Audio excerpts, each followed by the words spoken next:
Some people think that a positive attitude is a kind of self-deception. When things are bad, you have to pretend that everything good. But a positive attitude doesn't mean you have to walk away from reality. It doesn't mean that we have to see everything through rose-colored glasses.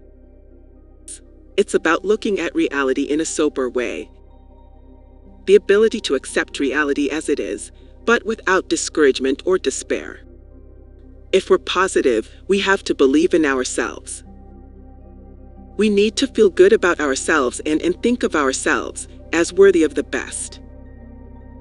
We need to believe in the intelligence of the universe or higher power that's on our side. Most important question is, how do you feel about yourself? In general, positive or rather negative? And even if you treat yourself in general positively, do you have critical thoughts about yourself? Aren't you sometimes dissatisfied with yourself? Lack confidence in yourself? Negative thoughts, discouragement, constant profanity. This leads to consequences in the form of some obstacle, an undesirable event. The stronger and more prolonged the energy of negative thoughts, the more trouble. That's why you have to be careful to watch the state of your mind and keep it clean. The first thing to do is to work on our attitude toward ourselves. We get what we think we deserve, what we think we are worthy of.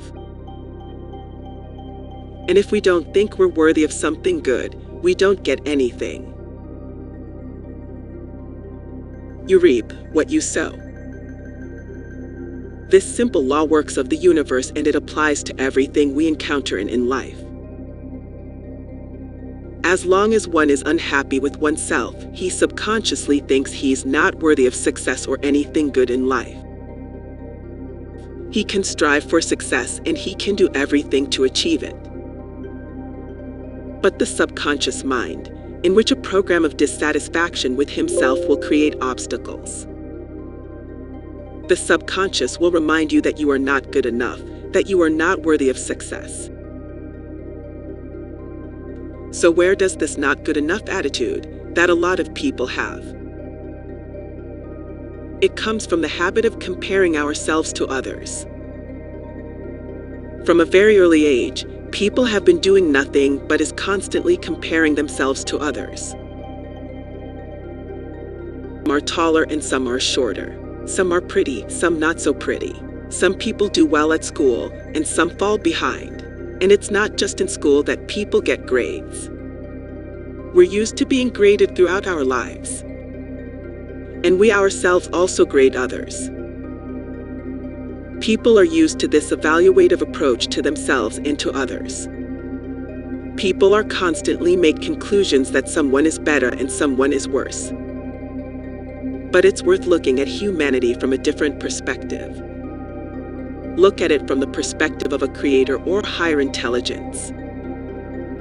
And it turns out that all our games of evaluation and comparisons are ridiculous and ridiculous.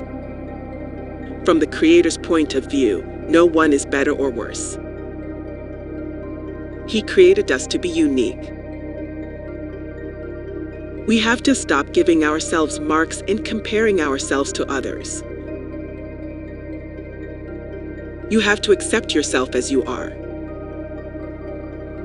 You have to give yourself the right to be.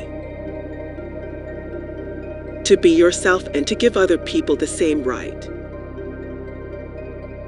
One must recognize one's unconditional value. Unconditional value is value that doesn't depend on anyone or anything. It does not matter whether you are rich or poor, successful or not yet. You're appreciated and recognized by others or not. You have every right to be sure of your worth. You have every right to recognize, value, and respect yourself.